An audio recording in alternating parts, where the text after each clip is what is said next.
welcome back to Curls and Inspiration. I'm your girl, Curly91, and if this is your first time, then welcome to the family. So today's gonna be a very touchy video. I'm going to talk about my endometriosis story. I know that it's something that a lot of women suffer from reproductively, and I think it's a topic I just want to talk about because it's actually a big part of my life. And while I'm talking about my story, I'm gonna do a mini twist in my hair, on my blow dried hair. It's about 2 years since my last big chop, my second big chop, but this is the hair growth. Ciao. I'm happy about it. I need to cut the ends, but don't come for me. Thank you. But I'm gonna do this mini twist on blow dried hair. I did one around the same time last year on my shorter hair, on wet hair. So if you want to see how that one turned out, you can check the link down below and I'll link it somewhere up here. But we're gonna do this one on dried hair. I'm gonna see what the length difference looks like, and I'm probably gonna give you 1 or 2 tips on how I keep my twist in for longer. I'm probably only gonna keep this for a week because I'm trying to do a mini twist out with it. Okay. Anyways, let's get into the video. Okay, y'all, so before we get into this story, and I'm about to be really transparent with you guys on this endometriosis topic, what I first want to do before we get into this, I just want to separate my hair like I always do, because that is key, child, to not be out here looking like a hot mess trying to figure out how to get your hair in check. So I don't really like to I don't necessarily like to separate, do clean separations for my mini twist because it's not necessary. And then today I'm gonna be using the Melanin hair care twist elongating style cream for my hair. Actually, my hair is already moisturized. If you don't notice, my face looks oily because since I blow dried my hair, I used my my natural heat protectant. I used this one and I used this one, and then I grabbed some of my pomade and I put some of that on there. So I have a lot of oil on my hair right now, but I'm just gonna add a little bit of that melanin stuff because it keeps my hair juicy. Anyways, I'm being a fool. So I'm just gonna moisturize using that. And then I'm gonna separate that in 2, obviously. And then I know a lot of mini twist videos, and in my last one too, I did not secure the roots. But for this one, I want to show you how to keep your roots tight. So the first thing to do is do a braid at the roots, right? And then do the twist. So you go through the braid for you probably go down 3 times, and then you do a twist at the ends. Now, I'm gonna tell you this right now. This is the key to keeping those roots from getting puffy when you do mini twist.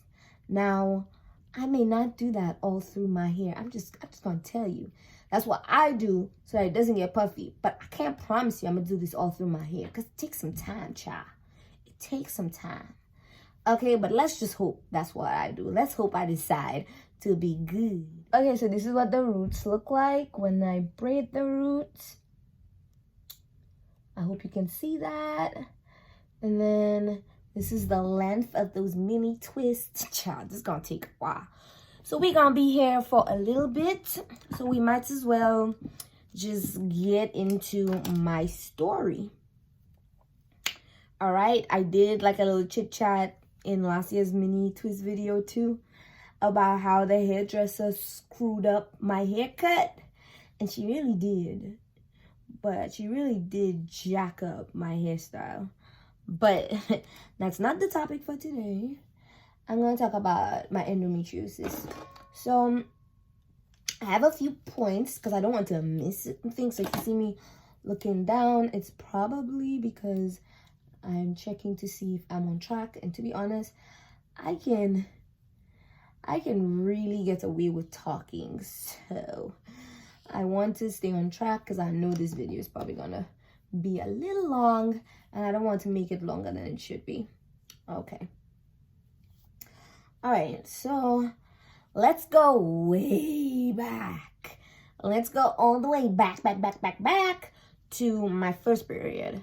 Okay. Now, if you're a guy, I don't know that you want to hear this, so you can log off now and then you can watch the end of the video and see the results. If you don't mind listening to this, then go ahead. I think it's important because you don't know what your future wife or your girlfriend may be going through, and if you have a girlfriend that's going through that, just empathize with her. Like, if you can just empathize with her, that's the best thing I can say. Anyways, so let's get into this story. I think I was like 13 when I got my first period, and that was fine, that was good. But after that, look, sis, I'm laughing at it now, and to be honest, it's not even funny because after my first period, I started getting cramps, and they just got more intense and intense and intense throughout the months.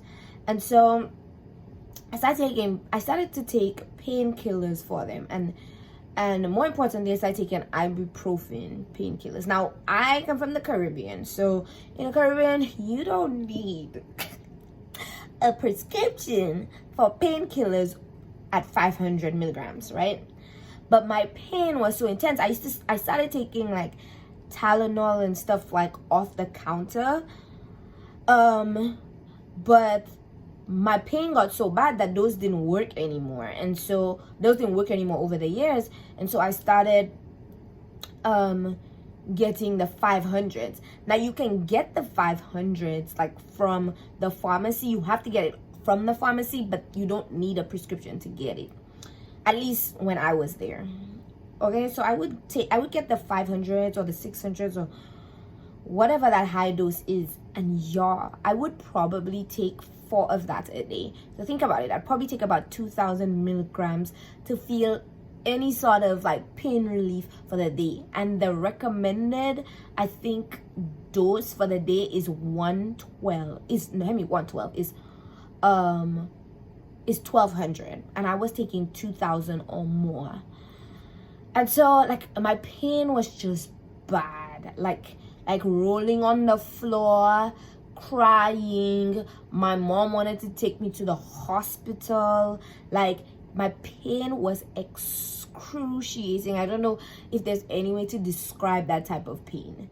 It was so bad.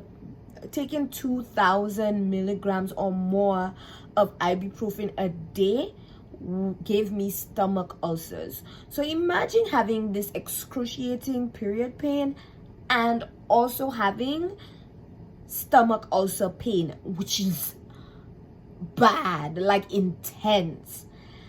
And so I would have that pain along with my period pain every month.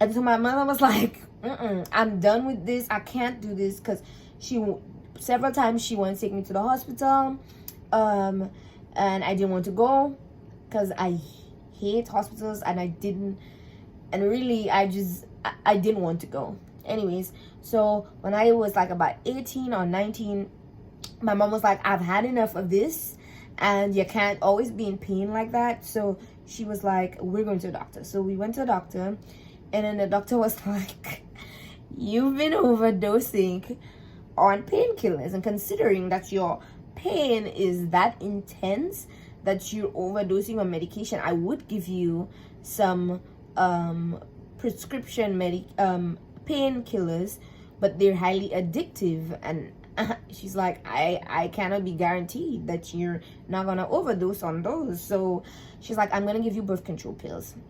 So she gave me this pill called Diane 35. Yo, I was living the life after Diane 35. Like, literally the first month of using Diane 35, I had no pain, none whatsoever, zero, zilch, none, absolutely nothing. I felt like the boss, like the queen, like nothing could touch me. I was good. And I was on it for maybe about 2 years before I left. So I left, and I came to America to go to school. Now, if you don't know how old I am now, right now I'm 28. Just so you know, just so you have a reference.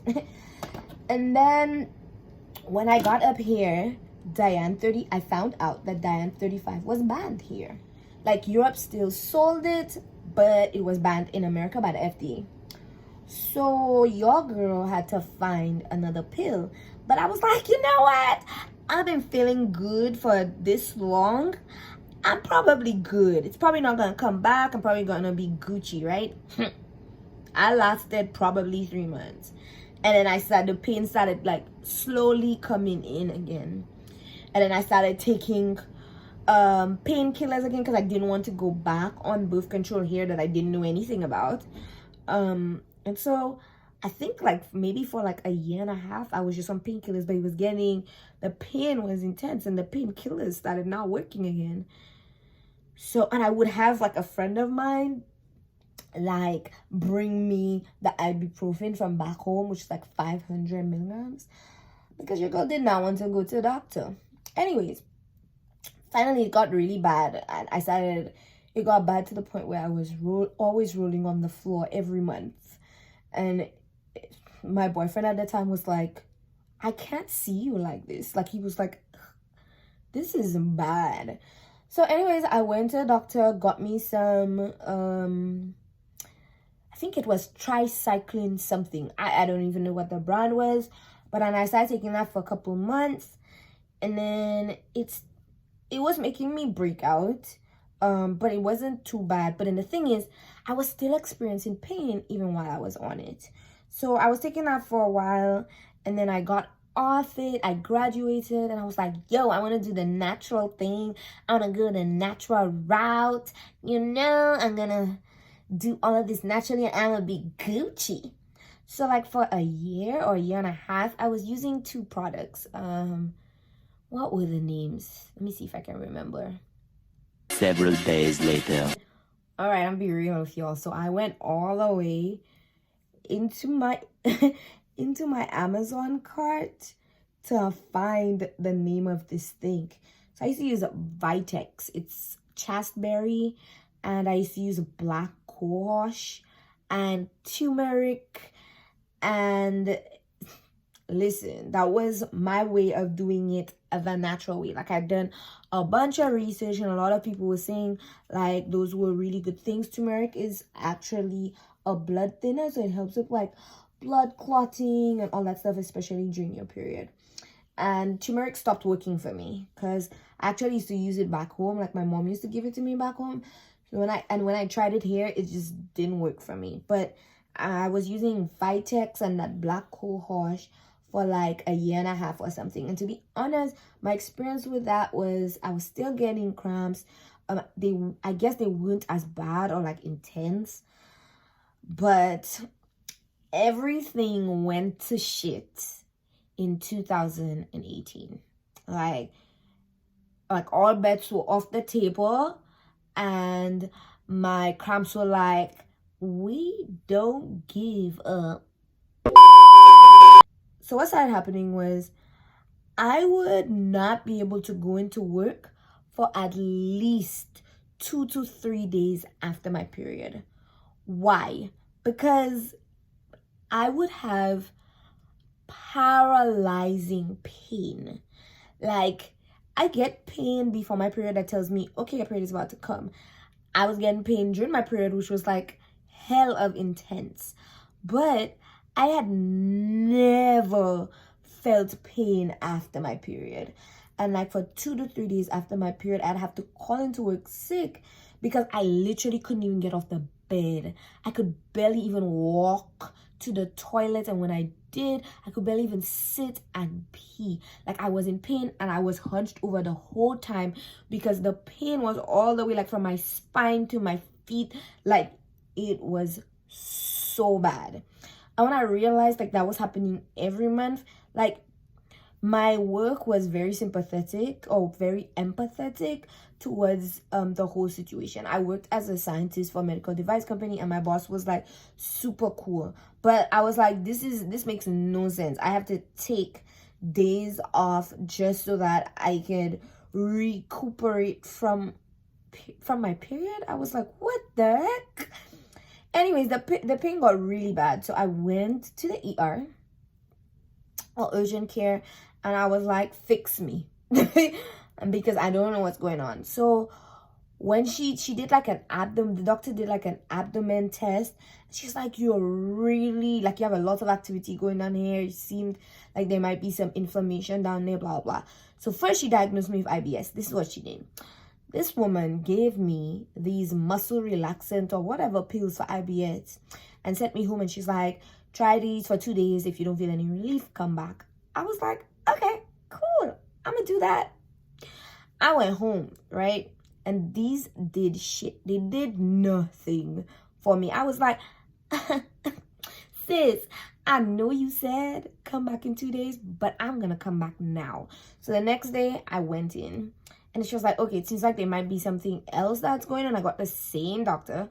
She's like, it seems like there may be something else going on. So how about we get you a CT scan and an ultrasound? Hoocha. So I went in, I got the CT scan. After the CT scan, I got an ultrasound. I can't remember if I got them back to back or I had to go back to her and she told me about something, and I went and got the ultrasound after. I can't remember, but I know I did a CT and an ultrasound. And then the final results of that was they told me that I had endometriosis. They diagnosed me with endometriosis. And I was never diagnosed. At that time, I was like 26 or 27. And I was never diagnosed with endometriosis. I think I was 26. So I got diagnosed with endometriosis when I was 26 years old. And practically my whole puberty life, I'd been suffering with it. Never got diagnosed with it. So I think... All right, no, back on topic. So they diagnosed me with endometriosis, and then they also diagnosed me with ovarian cysts. I had one on each side of my ovaries. Now, usually you get cysts. That's normal. When you release an egg, there's usually some sort of inflammation or inflammatory reaction that causes a cyst, but it goes down once you've ovulated. But I had ones that would not go down, and so they said I had ovarian cyst and I had endometriosis. And really, to be honest, if I had to give you the background, endometriosis, people really don't know, like scientists really don't know what really causes endometriosis. There's a myth that it's backflow of blood.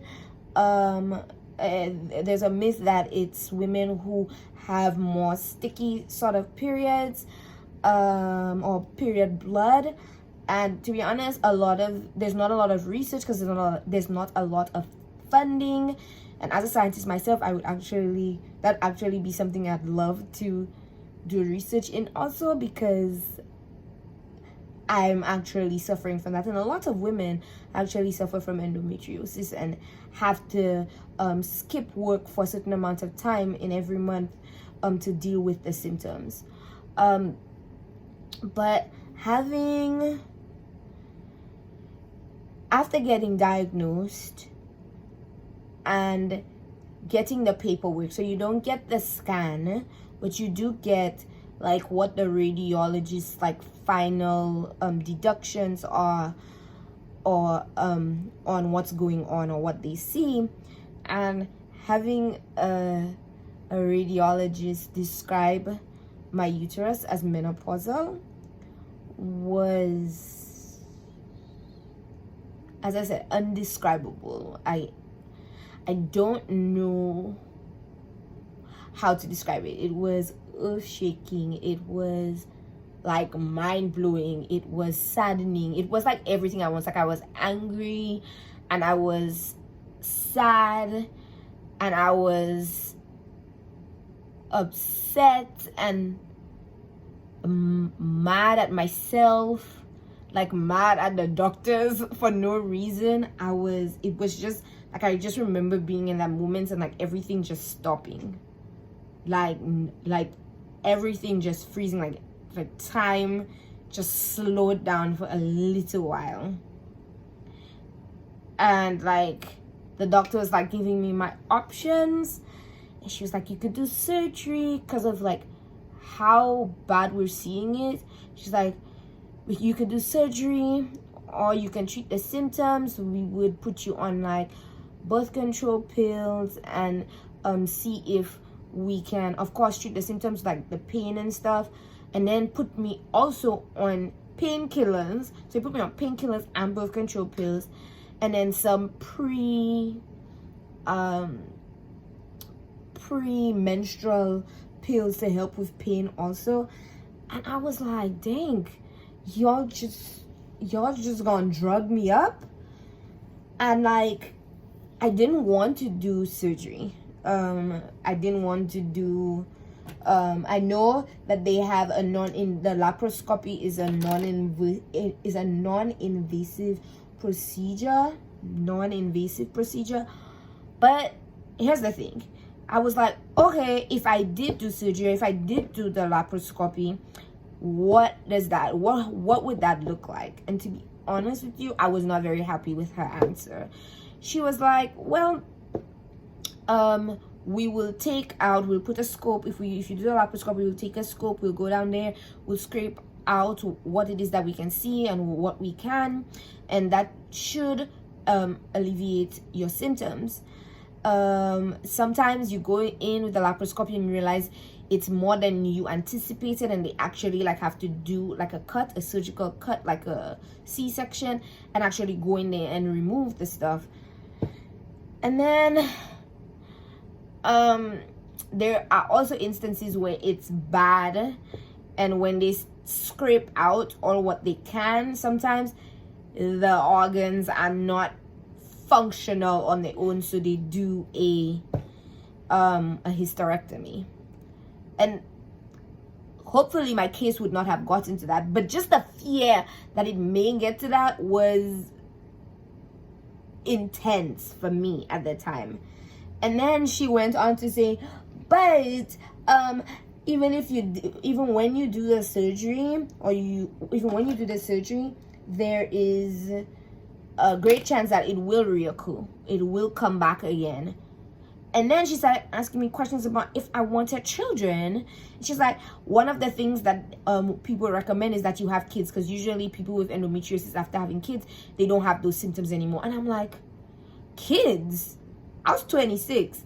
I was not ready. One, I was not ready for kids. Two, I was very single. I'm still very single. And so having kids was not an option. And I was like, sis, what you want? You want me to go to a sperm bank or something? Because it wasn't gonna be me. So I was like, then it makes no sense to go ahead and do a surgery, and then the symptoms are still going to come back, and then sometimes they make you do the surgery again so that you can have kids. If when you actually want to have kids, you start having problems, they recommend that you do the surgery again. And I'm just like, seriously, I don't want y'all inside my body that often. And considering like I don't want kids, like that was really scary. So I opted for the birth control. Obviously, I opted for the birth control. And what they required was, if I'm opting for the birth control, every 3 months, they would check to see if the birth control was going with me, if I was happy with it. And then they would do an ultrasound to see if like things were getting worse or if things were getting better. Now, before my diagnosis, I was very much not about children. I was like, I don't want kids, I don't need kids, I don't need that type of mess in my life. To be honest, because like everything that had to do with like being a mother, I just didn't want it. Like, I didn't want to breastfeed, number one. I didn't like the idea of labor, like pushing a child out of my vagina because what? Just the thought was not very, like, I was like, I'll take the epidural, thank you. Or maybe y'all can just do a C-section and make it be over if I did get pregnant. So I was always on the line of adoption is always an option. But after my diagnosis, like, everything changed. And here's why I think things change. I hate being told that I can't do something. I hate being told that I can't do something. And after they diagnosed me, I went in for a second opinion, and they came back and gave me the same answer. And that doctor was like, do you want to see a fertility doctor? Should I schedule you to see a fertility doctor? I was like, a fertility doctor for what? To tell me that I may not be able to have children, and I'm not even in a position that I'm even considering having children. Like, what's the point? And like, I was really upset in that office. I remember breaking down and crying, and they had to call the head physician to come talk to me because I was not happy. And for me, there's a difference between me making the choice of not wanting to have kids and somebody telling me that I can't, and nobody has told me that I can't. It's just that if I ever know that that option is taken away from me, like, my heart, like, just the thought about it is very heart-wrenching. So I decided that I'm not against having kids anymore. Like, I'm not for it or against it. I'm on the fence. So, like, if I have a partner who actually wants kids, like, I wouldn't mind having kids, because I just don't like people telling me what I can and cannot do. And so, I never went to a fertility doctor. So I don't know, but by God's grace and by Jesus' name, I'm fertile.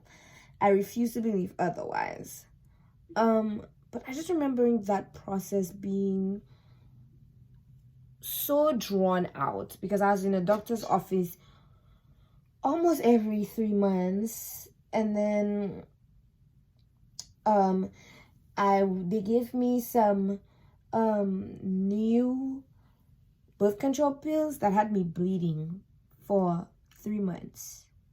And I was like, I can't be on this. Like, this is not gonna happen. This is making me bleed for 3 months. It makes no sense.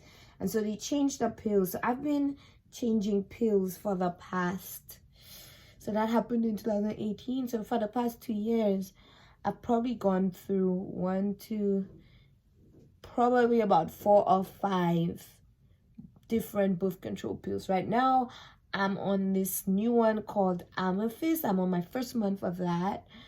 And to be honest, this shit is making me break out. Like those pimples that hurt? Like, that's how it's making me break out. So I'm just giving it the 3 months that it needs to see if my body reacts to it a little better, gets used to it. But right now, I really just want to change it again. And it's a really drawn out process, to be honest with you. It's a really drawn out process. And I just remember in that year me being more daring. That was the same year I decided on my birthday I was going to jump out of a plane. I don't know. Like, I would wake up every morning and just not want to be here. And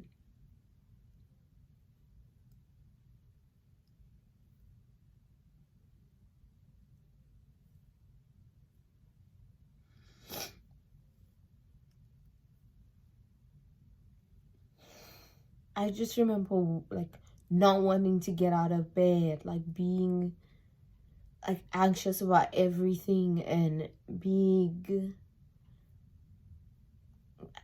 borderline depressed about it. I just remembering not wanting to wake up and go into work, not wanting to do anything. And that was like a low point, but like still having faith that it's going to be better. And then sometimes like I would lose the faith, I'd lose the hope, because like I'd still be in pain every month.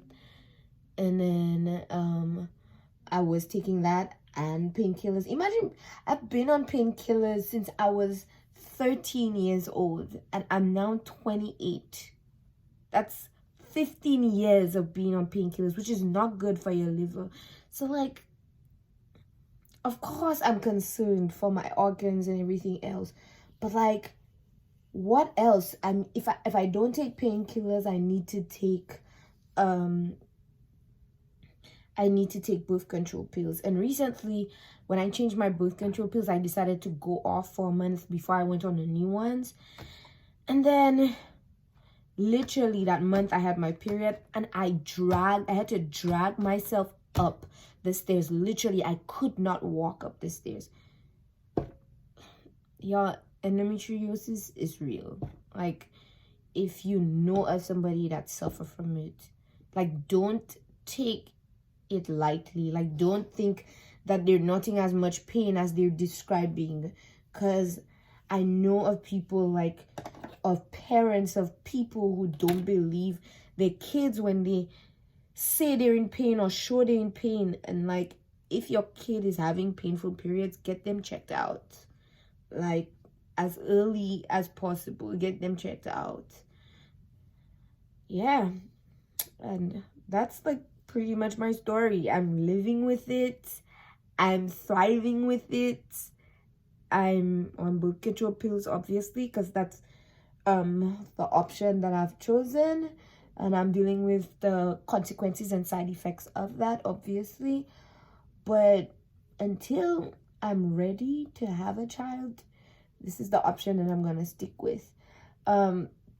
That's pretty much my endometriosis journey, and that's my story. I actually shared my story on my Instagram during endometriosis month. If you have endometriosis and you're watching this video, like, I just want you to know that you're not alone. Like, when I got diagnosed, I felt alone because none of my friends had endometriosis. So like, I felt like I was going through it alone. I was doing it alone. I was handling it alone. And to be honest, like, I'm naturally that way. Like, when I'm going through something, I shut everybody out. But if you have endometriosis, share your story. Like, on your social media, with your friends, with your family, like, share your story so that somebody else out there who gets to read it or gets to hear it knows that they're not alone. And yeah, that's all I really have to say.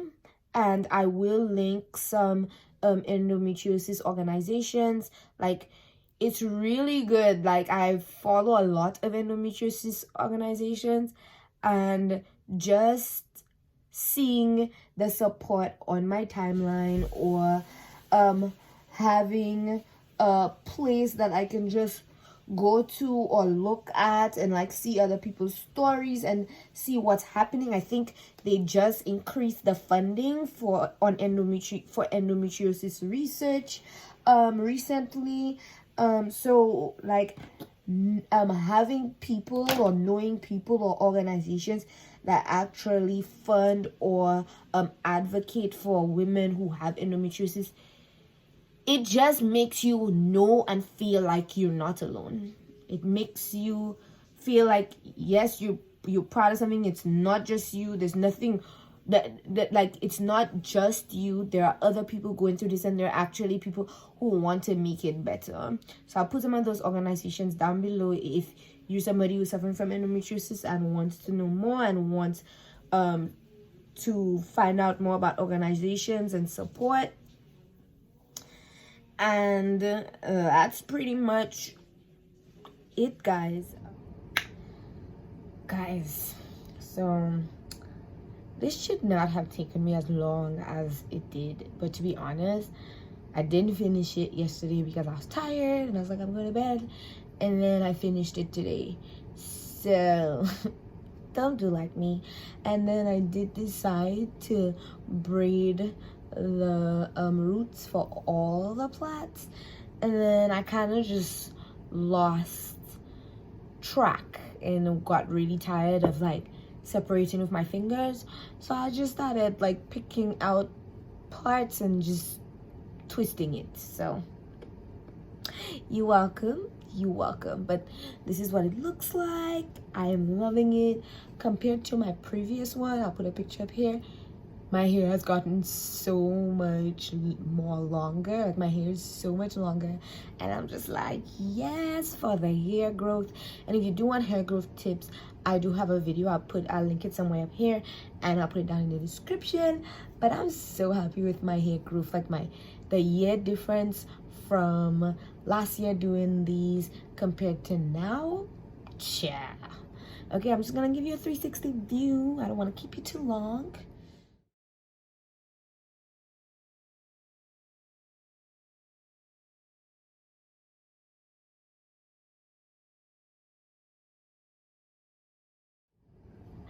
And that's all I have for you today, guys. Thank you so much for watching.